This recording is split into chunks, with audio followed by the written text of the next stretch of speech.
واخيرا جدول الامتحانات نزل، ولكن يا ترى هنعمل ايه؟ يا ترى هتتوتر ولا هتتحرك؟ بسم الله تعالى، بسم الله النصير، والى الله المنتهى والى الله المصير، واهلا وسهلا بكم مره ثانيه في فيديو جديد ورمضان كريم عليكم. النهارده باذن الله هنبدا نتكلم بما ان جدول الامتحانات نزل، فانت يا ترى هتعمل ايه؟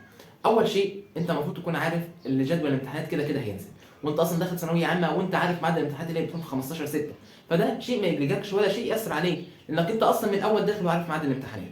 ولكن انا دلوقتي هنقول لك تجربتي الشخصيه ازاي اتفاعلت مع ظهور جدول الامتحانات. انا جديك السنه اللي فاتت اول ما جدول الامتحانات ظهر انا ما كنتش ببحث عنه، لان اصلا كنت ناسيه، فلقيت حد بعته لي على التليفون بيقول لي ده جدول امتحاناتك نزل، وبدات الاقي السوشيال ميديا كلها تتملي بالجدول، وكل الناس بدات تبعت لي جدول امتحاناتك جربت. فبكل بساطه انا الصراحه بصيت للجدول كده ما اهتمتش، وبعد كده رحت قفلت التليفون وكملت مذاكرتي. ليه بقى؟ لان اصلا كده كده معرفتك للجدول او عدمه مش هتفرق، انت دلوقتي المفروض بتذاكر وبتجتهد عشان وقت الامتحان ما تتهنش. ولكن دلوقتي بعد ما قلت لك تجربتي الشخصيه احنا نبدا نناقش الانواع الطلاب. في الفتره دي اتنين، في طالب عامل اللي عليه ومذاكر ومفيش مراكمات، وفي طالب مراكم والدنيا داخله معاه والدنيا بايظه في بعضيها. فاول واحد وطالب المذاكر ده اول نصيحه اقولها له ان انت كمل على الوضع اللي انت ماشي عليه، ما ياثرش عليك كل الكلام اللي بيتقال، سيبك من كل الكلام اللي الناس بيقولوه، اهم شيء ان انت بتذاكر وتعمل اللي عليك، فكمل على اللي انت ماشي فيه. اما انت لو لا قدر الله طالب مراكم وما تعرفش شيء في المذاكره ولا في ثانويه عامه اصلا، فانا عملت لك هنا هتلاقيه في الاي فيديو خطه الطوارئ اللي باذن الله هيبقى فيه الخطه اللي انت تقدر تمشي بيها وتقدر تخلص بيها المحتوى اللي عليك قبل الامتحانات، وباذن الله تحقق حلمك.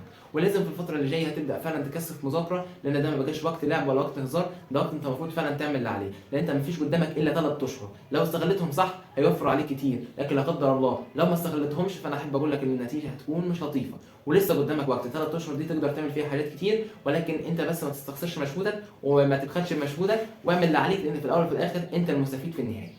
وعاوز اقول لك كمان اللي انت تقييمي للجدول اللي نزل بشكل عام، في ناس بتصيح وبتبدا تقول لك في 3 ايام ونص مذاكره الفيزياء و3 ايام ونص لمذاكره الكيمياء، انا ازاي هقدر الم المواد في الوقت ده؟ عايزك تكون عارف ان في قاعده في الحياه بشكل عام، ان العمل اللي انت بتعمله بيتمدد على حسب الوقت المسموح ليه، فانت لو ماده الفيزياء ليها اسبوع مراجعه فانت بالظبط هتراجعها في الاسبوع ده، ولو ليها يوم واحد بس مراجعه هتراجعها في اليوم ده. واحب اقول لك ان انت ماده الفيزياء في المراجعات النهائيه او في ليالي الامتحان بشكل عام انت ممكن تذاكر الماده كلها في يوم، لان انت بكل بساطه انت بتبقى ذاكرت الماده اكتر من مره على مدار السنه، فانت بتحتاج بس تاكيد معلومات في يوم، وبعد كده اليومين التانيين هتبدا تحل فيهم العز الشامله. فانا شايف ان انت شيء ما يجلجكش. وعاوز اقول لك على معلومه ثانيه، ان الصعب صعب على كله والسهل سهل على كله، مفيش جدول مخصوص ليك لوحديك، الجدول على الجمهوريه كلها، فاللي هيمشي عليه هيمشي على الناس كلها. استنى، وانت لغايه دلوقتي برضه ما عملتش لايك وشير وسبسكرايب، انزل اعمل لايك وشير وسبسكرايب عشان تدعم القناه بتاعتنا، ويلا نكمل الفيديو. وعاوزك كمان في الفتره دي تتقن عملك كويس، علشان مثلا المواد اللي زي ما قلت لك مضغوطه وهي مش مضغوطه ان شاء الله،